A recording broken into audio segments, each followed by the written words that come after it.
20 in silver. The Cowboy Who Gave a Widow Her Dignity. Back. Before we start the story, leave a comment telling us which city you're watching from. And at the end, don't forget to rate this story from 0 to 10. Enjoy the story. Spring of 1876, West Texas. The sky over Dry Creek stretched endless and pitiless blue as tempered steel. Beneath the awning of Avery's feed house, half the town had gathered not out of mercy but to watch. On a warped wooden platform stood Lena Hart, hands clasped tight in front of her faded dress. She was 25, a widow, and according to every whisper in Dry Creek useless because no baby had ever come from her womb. "Cook, clean, mend," Jeb Avery barked, voice scraping across the hot air. "Let's start at $10. The words weren't about her worth, just her humiliation measured in silver. Some men laughed, others spat in the dirt. A mother pulled her young son behind her skirts and whispered, "Don't look." But no one looked away. Not really. Not when shame could be treated like sport. 8, someone called. 6, another snorted. A few men guffawed like coyotes. Lena kept her chin lifted, not from pride but from sheer refusal to vanish. Her late husband's kin had blamed her for empty cradles, sold her belongings, then her name until nothing of her life fit except grief. If they would reduce her to cattle, she would stand like a wild thing refusing the rope. Then a voice cut through the jeers. Calm, steady, 20, in silver. Every head turned. A tall man stood on the edge of the boardwalk, an infant cradled against his chest. His boots were dusty, his shirt plain, his gaze unshaken. "That's Caleb Monroe," someone muttered. "Runs Blue Hollow Ranch. Wife died last winter." The baby stirred dark-haired and drowsy. Confusion rippled through the crowd. Why pay so much for a woman they called barren? Soul Jeb declared more stunned than triumphant. The word fell like a gavel. Lena stayed still. She'd been stripped of dignity before. She would not hand it over now. Caleb stepped forward, shifting the child against his shoulder. His voice lowered, meant for her alone, but loud enough to hush the murmurs. "You're not something to be bought, ma'am. But it looked like you needed a way out. I've got a house that's missing more than just a cook." He tipped his hat slightly. "Caleb, this is my daughter Maggie. We'd be honored if you came home with us." The crowd faded. All Lena saw was a man holding a baby like something precious. "And if I refuse?" she asked. "Then you still take the 20 and walk," he replied simply. "I'll see you to the stage stop if you want." His certainty unnerved her, but it steadied her too. "I'll come," she said at last. Not because she was owned, because for once someone offered her choice. They left Dry Creek with the sun dropping behind them, wagon wheels rattling a rhythm through the prairie grass. Caleb drove in silence, pausing only to check Maggie's breathing as she slept. He didn't probe her. History didn't treat her like a riddle to solve. "Spare room's small but dry," he said eventually. $2 a week and board. Mostly help with Maggie. Do only what you're comfortable with. And if I'm not comfortable, say so. I'll listen. He said it like it was as natural as checking fence posts. 10 miles later, Blue Hollow rose from the land, a whitewashed house with a wraparound porch, a windmill creaking patient and steady fence posts marching across the slope. It wasn't grand, just stubbornly alive. Caleb halted the team by the gate. "Welcome to Blue Hollow." He hopped down, then offered a calloused hand. She took it because strength wasn't refusing help. It was knowing when a step was too high to make alone. The porch boards groaned beneath their boots. The screen door sighed like it remembered laughter. Inside smelled of firewood leather and faint milk sweetness. A stone fireplace anchored the main room. Two worn chairs leaned toward each other like old friends. A cradle stood by the wall, its edge rubbed smooth. "She won't sleep in it," Caleb murmured.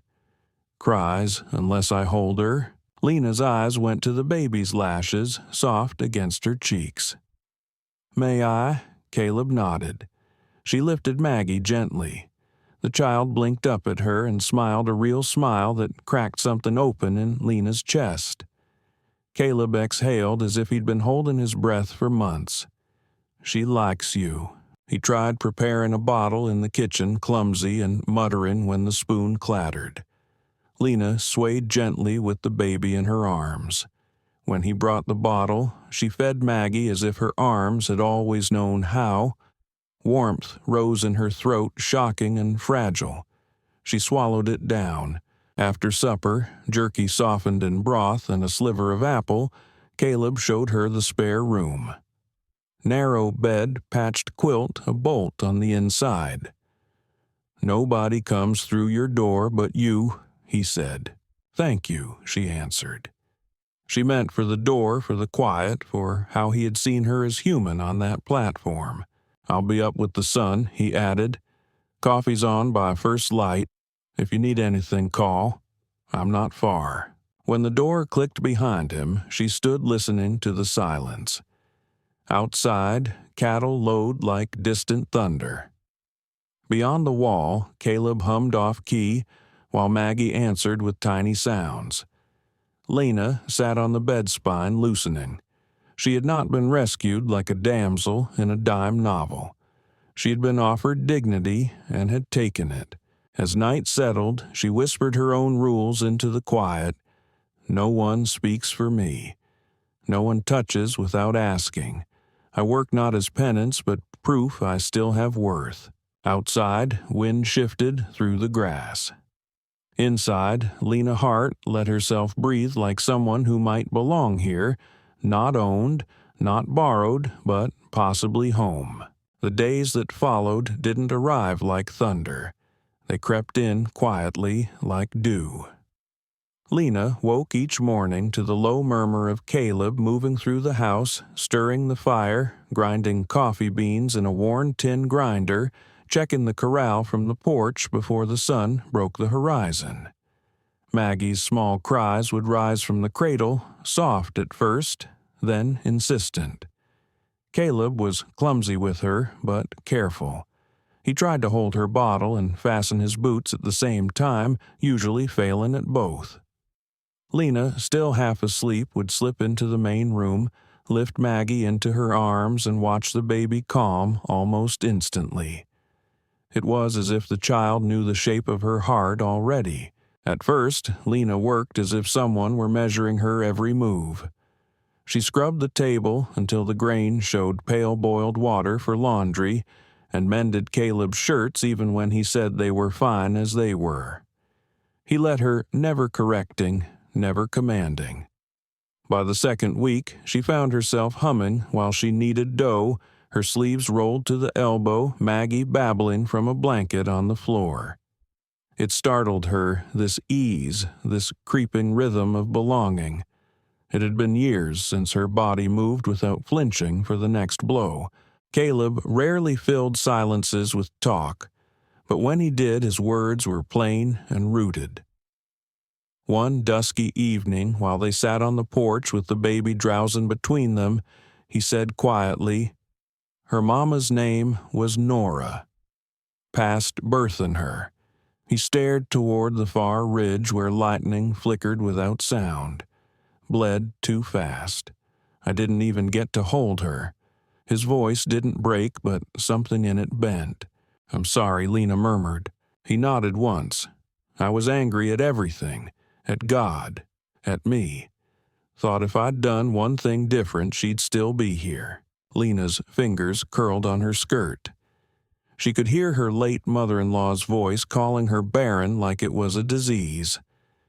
"They said I was cursed," she admitted low, "that I was no use." She looked at Maggie's small fist twitching in sleep. But she doesn't care. Caleb turned his head, then just enough for their eyes to meet. Neither do I. Something loosened in her chest. She didn't answer, but she didn't look away either. 3 days later, the air turned heavy, pressing low on the house. Lena was boiling milk when she heard Maggie cry from the other room, sharp panicked. She turned just in time to see a dark shape slide off the windowsill, a rattlesnake, long and coiled tongue flicking as it hissed toward the cradle. Lena didn't think. She grabbed the cast-iron skillet from the stove and swung. The clang rang through the room. The snake writhed, struck again, but she hit it twice more until it lay still, body broken on the floorboards. Her hands trembled so hard she nearly dropped the skillet. Maggie's cries hiccuped into whimpers. Lena scooped her up, holding her close, whispering nonsense, just to steady her own shaking breath. The baby pressed her damp cheek to Lena's collarbone and sighed as if the world were safe again. Caleb burst through the door moments later, rifle in hand. His eyes went from the dead snake to Lena, then to Maggie nestled tight against her chest. He didn't speak. He just lowered the rifle slowly, like setting down a burden. Something unspoken passed between them, something that wasn't obligation or gratitude. It was trust, sharp and sudden as lightning striking dry ground. That night, Maggie slept deeper than she had in weeks, curled into Lena's side in the old rocking chair. Caleb sat nearby by the fire, silent, mending a strap on his saddle. Now and then he glanced at the baby, then at Lena as if trying to understand what had changed. She felt it too. Maggie wasn't just the rancher's daughter she was helping with. She was her girl now, whether anyone said it aloud or not. The gossip came quickly, like prairie fire carried on dry wind. They say he bought her, one woman muttered in the general store, and she can't even have children, another added, shaking her head over a sack of flour. The men were worse, snickering on saloon steps, hinting that a lonely rancher would take whatever warmth he could get. The whispers clung to Lena when she walked through town with Maggie on her hip, when she stood in line at the mercantile or past the churchyard gate. People lowered their voices when she drew near, and their silence shouted louder than words. She bore it with her chin high, but inside the old wounds reopened the same ones that had bled when her husband's family called her broken.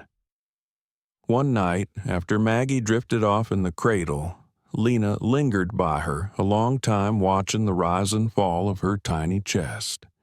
Caleb found her there, still as stone. "You're thinking about leaving," he said quietly. She didn't deny it. "I don't belong here. Not to them. Not to you." Caleb stepped closer, but not enough to crowd her.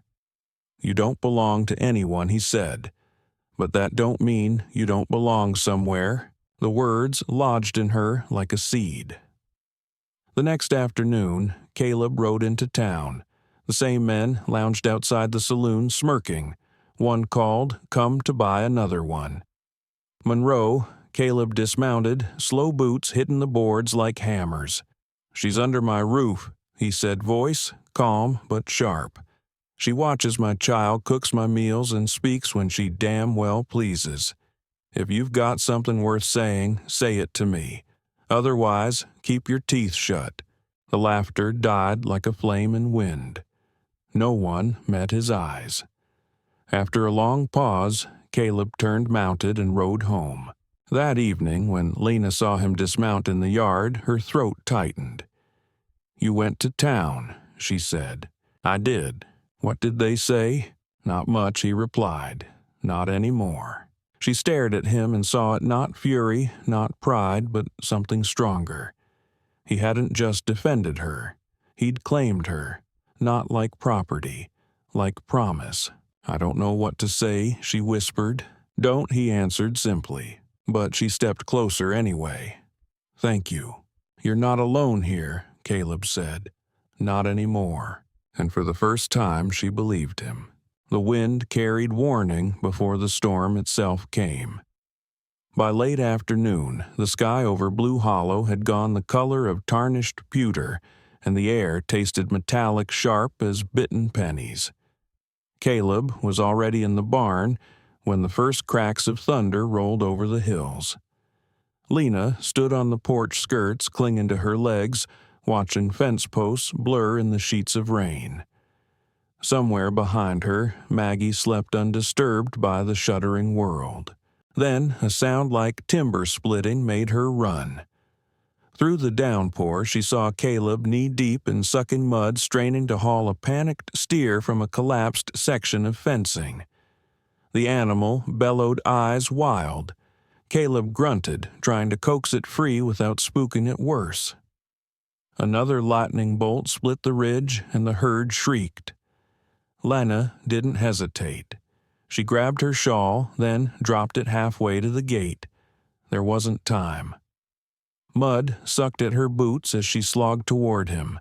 "Take the gate," Caleb shouted over the wind. She caught the rope he flung, braced her heels, and hauled while he heaved the steer upright. They moved like people who'd known each other longer than they had, wordless and fierce. Rain drove into her eyes, soaked through her dress, chilled her bones. But they worked until the last section of the fence held and the cattle calmed to wary silence. By the time they limped back toward the house, they were dripping, shivering, and streaked with mud like battle survivors. Caleb had a gash on his thigh that he waved off as just a scratch. Inside, Lena stripped off her sodden dress behind the screen. By the hearth, wrapped herself in a quilt, and lit the fire with shaking hands. Caleb sat on the floorboards by the hearth in his undershirt boots, abandoned at the door steam rising from his soaked clothes. Neither of them spoke at first. The only sound was the hiss of water turning to vapor in the heat. Finally, Caleb exhaled low and rough. "Thought I lost one of them tonight. Big red steer got pinned." He stared into the flames. "All I could think was if something happened to me out there. Maggie." His voice thinned until it almost wasn't there. "She's all I've got." Lena watched the firelight paint his face in copper and shadow. "I used to think being barren meant I had nothing to give," she said softly, "like I was empty." Caleb's eyes stayed on the flames, but his jaw tightened. She swallowed hard. "But Maggie doesn't care about that, and neither do you. Do you?" He turned then slow. "Not one damn bit." The words lodged in her chest like an anchor. For a long moment they sat in the hush between crackling logs close enough that her shoulder brushed his arm when she shifted the quilt. His hand twitched as if he meant to move, and then stopped. It was Lena who bridged the distance, just her hand on his, nothing more. His palm was rough, hers cracked from washboards and cold water. They didn't fit perfectly, but they didn't have to. Caleb's thumb brushed her knuckle once tentative. She didn't pull away. The tremor in her chest eased. Neither said, "I need you." But both felt it, and for the first time it didn't feel like weakness. The storm passed in the night. By morning, the sky was washed clean and cold, and the ground steamed under the new sun. Lena rose early, scrubbed the mud from the kitchen floor until the boards gleamed, and hummed to Maggie while mashing apples to pulp.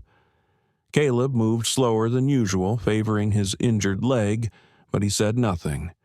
They worked in silence until Maggie's giggle bubbled through the room like a bell and cracked them both into quiet laughter. 3 days later, the earth rumbled with another kind of storm. Lena was stirring stew when she heard it distant hooves too many to be cattle. Not thunder, not weather, riders. Caleb was already outside strapping on his revolver when she reached the door. "Stay inside," he ordered. "Barricade the back door. Take Maggie to the cellar." "Who?" "Rustlers. 3, maybe 4. Been hitting ranches north." looks like it's our turn." Her breath caught sharp. She snatched Maggie from her cradle, wrapped her in a wool shawl, and hurried to the cellar. At the last second, she grabbed Caleb's old rifle from above the hearth. It was heavier than she remembered, but loaded. Outside, gunfire cracked. Hooves thundered across the yard. Maggie whimpered in her arms, wide-eyed. Lena pressed a kiss to her curls, tucked her into a laundry basket with blankets, and whispered, "Stay here, baby." Then she climbed the steps, rifle clenched so tight her fingers ached. The yard was chaos. Caleb crouched behind the water trough, blood seeping from a gash on his temple, firing carefully. Two rustlers lay sprawled near the fence, one groaning, one still. A third circled from the side revolver aimed at Caleb's back. "Hey!" Lena shouted, stepping onto the porch. The man spun. She fired into the dirt at his feet. The shot cracked like judgment. He flinched, aim jerking wide. Caleb lunged from behind the trough, tackled him, and wrenched the gun away. Another rider saw the scuffle, panicked, and bolted through the open gate. Within moments, it was over. Lena stood frozen. The rifle still smoking, her arms trembling like dry leaves. Caleb straightened slowly, blood streaking down his brow, and turned toward her. "I didn't mean to," she began. "You did exactly what you had to," he said, voice low but fierce. "You saved me." Dust drifted in the still air, settling over the broken fence and the sprawled men. Inside, Maggie had gone quiet. Lena lowered the rifle, her breath hitching. She had never saved anyone before. Now she had. By noon the next day, half the town had heard. The sheriff arrived late as usual to cart off the prisoners, but the real story spreading through Dry Creek was Lena. Shot at a man, folks muttered. Carrion's girl didn't even cry, just watched her mama save the day. Mama. The word traveled faster than truth, slipping into saloon talk store aisles, even the preacher's porch. The same tongues that once called her barren now called her brave.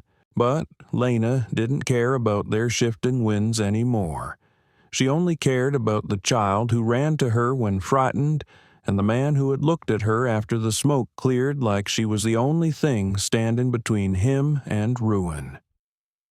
That night, by the fire, Caleb sat beside her with his brow stitched and his shoulders heavy with quiet admiration.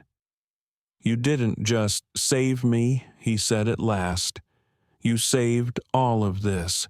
Lena looked around the small house, the cradle, the walls, the man beside her, and realized he was right. This wasn't just his ranch anymore. It was theirs. The letter arrived 3 days after the gunfire had faded, carried in the cracked leather satchel of a stagecoach driver who tipped his hat and rode off without a word. It felt out of place in Lena's hands, clean, crisp paper against fingers still rough from hauling rope and scrubbing blood from porch boards. The handwriting was elegant, curling like ivy across the page. It came from Mrs. Harriet Wynne, a distant cousin of Lena's late husband, someone she had worked alongside years ago in Fort Worth. The words were kind, polite. "We heard of your situation. We could use help in the house. Room and board fare, pay quiet company, a fresh start." A fresh start. The phrase sank in like a pebble through water. It promised legitimacy, respectability, a place where no one knew the word barren or whispered it behind their hands. No gossip, no sidelong glances, no saloon snickers about the day she'd been bought. That evening, she stood by the fireplace while Caleb sat on the floor oiling the hinges of Maggie's cradle. "I got a letter," she said finally. He didn't look up. "From who?" "Mrs. Wynne, in Fort Worth. They want a housemaid.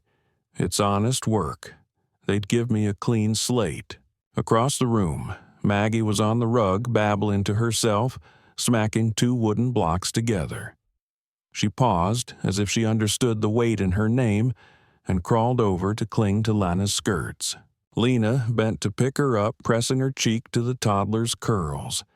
Just for a while, she whispered, "Maybe."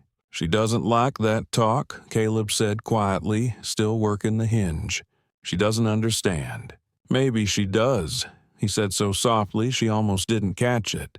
That night, Lena lay awake listening to the house, breathed the old beams settling the soft sigh of wind at the shutters, the faint squeak of Maggie turning in her sleep. The letter lay on her chest like a weight. Fort Worth would be safe expected. But when she closed her eyes, all she could see were Maggie's small hands reaching for her and Caleb's steady presence in every quiet space where fear used to live. Morning came pale and gold. She rose, folded the letter one last time, and fed it into the fire. The paper curled, blackened, and vanished. When she turned, Caleb was standing in the doorway, coffee mug in hand. He sniffed the air brow, lifting at the smell of burning paper. "You made your choice," he said. "I'm not leaving," Lena replied. He held her gaze for a long, still moment, then nodded once. Not triumph, just relief. A year passed, like the turning of a season, slow, steady, full of small, unnoticed miracles. The Carrion Ranch. No, their ranch thrived. The fences stood straight and taut. The barn wore a fresh coat of red. The vegetable garden behind the house, once half forgotten, now bloomed under Lena's careful hands. Inside, the air smelled of bread and laughter. Maggie had grown from a wobbly toddler into a whirlwind of curls and questions trailing her ragged stuffed rabbit through the house as she called for Mama with fearless certainty. Lena never hesitated to answer, not once. In town, the whispers had changed. The same women who once judged now watched her with something like admiration as she bargained with the butcher Maggie on her hip or stood beside Caleb at the feed store, her apron dusted in flour and her chin high. "That one's got grit," they said. Monroe's lucky. No one asked any more about the day she'd been bought. They knew better now. She hadn't been bought. She had been chosen, and she had stayed. There was never a wedding, not in the way townsfolk understood the word. No preacher, no rings, no white dress. It simply happened quietly, like everything good between them had. One summer evening, as the sun dipped behind the hills and poured gold over the porch, Caleb brought out a pot of stew and 3 wooden bowls. Lena followed with cornbread and a jar of pickled carrots. Maggie darted between their legs, squealing her hair wild from the wind. They sat at the table Caleb had built with his own hands, 3 chairs, one still too tall for the smallest among them. "Sit up now," Lena said gently, settling Maggie into her seat. The child grinned, cheeks round and sticky with honey. Caleb watched them both, spoon forgotten halfway to his mouth, and felt something inside his chest stretch wide enough to ache. Lena caught his gaze. Without thinking, he reached across the table and placed his hand over hers. Rough, warm, familiar. No words were needed. After the dishes were done, Lena stepped onto the porch, Maggie drowsy in her arms. The child yawned and tucked her face against Lena's shoulder. Caleb came behind them close enough that she could feel his warmth at her back. The sky was painted in fire and rose as the sun dragged its heels across the hills. Lena looked out at the land. Not his land anymore. Their land. Their story. Maggie sighed into sleep. Caleb laid his hand gently on Lena's shoulder. She leaned into it without thinking, and for a long moment they stood like that, 3 figures on the edge of the world, wrapped in silence and belonging. The frontier hadn't softened. The world still judged. But here on this patch of earth, stitched together with fence wire and hope, They had built something no one could take. Lena had not given birth to Maggie, but she had raised her, loved her, fought for her, and in every real way that made her a mother. She had not asked for Caleb's love, but she had earned it, and he had earned hers, not with grand declarations, but with steadiness, with quiet honor, with the simple, profound act of staying. Autumn crept across Blue Hollow with quiet hands painting the mesquite gold and laying frost like lace across the pasture grass.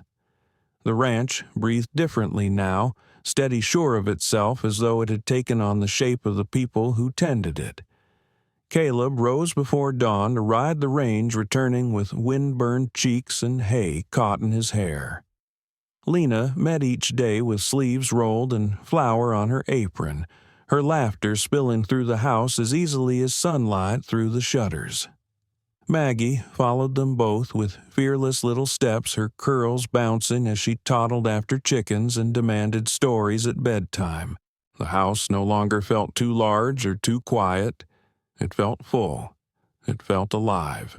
And Lena no longer moved like someone braced for the next blow. She moved like she belonged. It wasn't just the work that changed things. It was the small, stubborn rituals that stitched their days together. Caleb mended fences while Maggie sat on his boot, tugging at his sleeve. Lena planted marigolds along the porch rail because she said they kept snakes away, though Caleb suspected she just liked the color. At supper, Maggie always claimed the chair between them, clapping for cornbread like it was treasure. Caleb never let a day pass without kissing the top of her head, and Lena never let her cry herself to sleep. Sometimes, after the lamps were blown out, Lena and Caleb would sit on the porch while the stars came spilling down. They rarely spoke. They didn't have to. The silence between them was no longer heavy. It was easy like worn leather. The ache that used to haunt Lena's chest had quieted into something steadier, warmer. It wasn't the roaring blaze of love from storybooks. It was the kind that glows slow and constant like coals that never burn out. In town, people stopped calling her that barren woman. They stopped calling her anything at all except Lena Monroe, though the name had never been said aloud by preacher or paper. It simply fit, and everyone knew it. The butcher slipped Maggie peppermint sticks. The women at the mercantile smiled when Lena passed instead of whispering. The saloon men who once spat her name like a slur now tipped their hats. Dry Creek had not grown kinder. It had simply learned the truth too late. She had not been bought. She had been chosen, and she had stayed. One evening, winter just a breath away, they sat down to supper as the wind whistled through the eaves. Caleb ladled stew into bowls while Lena passed biscuits warm from the oven. Maggie, now sturdy on her feet, climbed into her chair on her own and declared Mama with a grin full of tiny teeth. Lena laughed, kissed her forehead, and tucked a stray curl behind her ear. Caleb watched them both for a long moment, spoon idle. His chest tightened with something wordless.